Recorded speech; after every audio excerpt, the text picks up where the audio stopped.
I'm Stacy Hamilton, and today I'm here with my friend Cece Mercer. Hey y'all. I'm so excited to be with you today. So Cece is a textile artist, an activist, a playwright, a poet, and an author. Yes, all the things. And you've just had a very exciting 2 weeks. Mm-hmm. You just released a new book. Yes. I've got it right here, From Cotton to Silk, The Magic of Black Hair. Yes. So I bought it the other day and read it to my kids, and we loved it. It was so fun. They loved all the pictures, and they were looking up the picture where you put the baby's breath in the hair, and it was beautiful. We had so much fun with it. Tell me a little bit about the story in the book. Well, this story is based on a true story.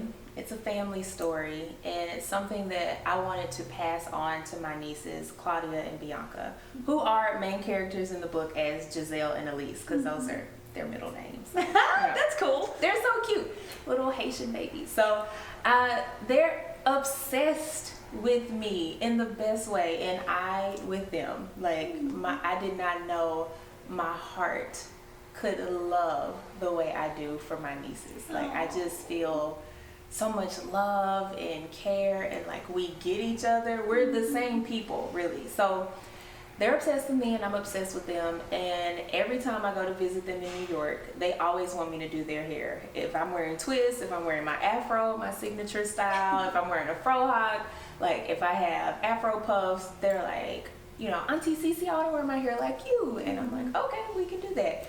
And it became a thing where I was recognizing that, you know, from their inception, their birth to this point now where they're 6 and 4 years old, is they're recognizing me, other women in their family, kids at their school, like cultural beauty. So be it your afro or your hijab or your yarmulke, like things that make people special and unique, and embracing that in a way that wasn't really so cool for me growing up. Like people teased me. They said that it looked like I got struck by lightning, or there was a bird's nest in my hair, or they would throw things in my hair. It was more than anything very embarrassing, not as damaging as I grow into how rock and roll and afro is. So, you know, Right. But it was something that even I couldn't appreciate that they do. So I wanted to write this story for them just to reinforce cultural beauty and to impart wisdom from our Meemaw,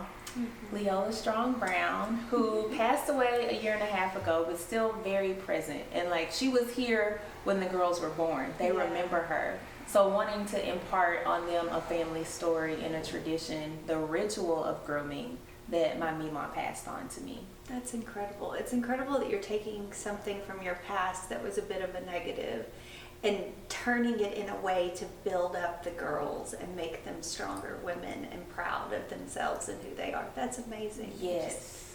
I love that story. They're so proud, and it's like it's a story for everybody. I think anybody can get into it, even though it is a children's book. It's plain language because I want it to penetrate the multitudes of people, and definitely for folks to understand, recognize culture, but then for melanated babies around the world to see how beautiful they are with their braids, with their froze, with their twists, with their puffs, with their pigtails, like to just really embrace all the things that our hair can do, because it is magical. And like you can transform in a snap, you know? And I love that the girls love that now, and they're not worried about what people think. Yeah. You know, they just love who they are, and I want to always reinforce and encourage that with them. So cool. So we're sitting in M2 Gallery. Yes. We are among all your textiles that you made for the book. Tell me the role that they play in the book.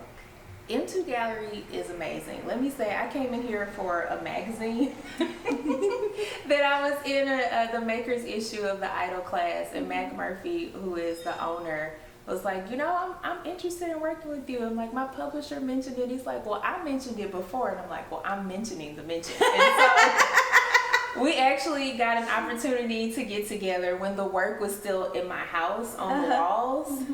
And Matt came by to see it, and he's like, I'm not easily impressed, but I'm impressed. So we went from there to like, I told him I was very straight up. I want to work with you and I want to learn from you, because this is something that's kind of been an incubated, insular, singular process of me doing this work and just sharing it on my networks, or if I'm talking at a place, or if it's relevant in my storytelling process. But I feel like M2 Gallery, what they've been able to do for other artists on their roster is give them that visibility and exposure and promotion and management and like tools to really grow deeper into their artistry. And so from that chance meeting of coming to get this magazine and Matt coming to see the work in my house, we entered into a contract and they officially, boom, represent me. So it's been a whirlwind, but they are awesome. And in the heart of downtown, like looking out the window, Absolutely. the traffic passing, they get so much foot traffic. People who come here, it's easy to get to, and it's just a bad space. It's like so dope. So awesome. They're absolutely breathtaking in person. Thank Absolutely you. breathtaking. I told you had to see the work. Like I couldn't really I love them. explain it. It's the type of work, because I stitch by hand. It's not hard to explain. I think when people see it, they get it. But having the book be the synthesized form of it, and then seeing everything around you, you're like, oh, this is big. And how many hours of stitching is it? 464 hours. That's incredible. I know that number well. I know that number well. You can feel it in your hands. It's in this crusty part of my finger where I've gotten stabbed by the needle too many times. I know that number well. And loved every stitch. I love it. Okay, so here's the book, From Cotton to Silk. How do you buy the book? So you can get copies at M2, which while the art is up and other work that I'm doing, I think it would be really cool to see, to come get your copy of the book here. You can also go to my website, mercertextilemercantile.com. And then my publisher at All Your Press has bulk orders, discounts available.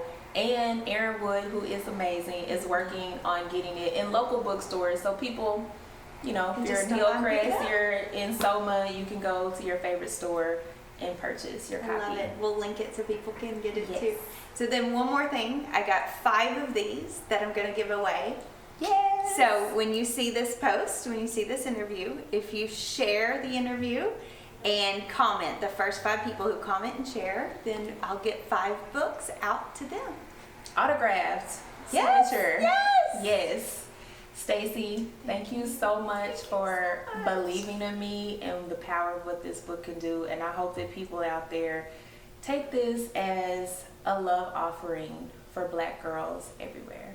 For all girls. Yes. It's just, I love the story. It's Yes, perfect. it's so sweet. And love on your Meemaw. If you got a Meemaw or grandma, love on them. They are the truth. Yes. Oh, thank you so much. You're welcome, Stacy.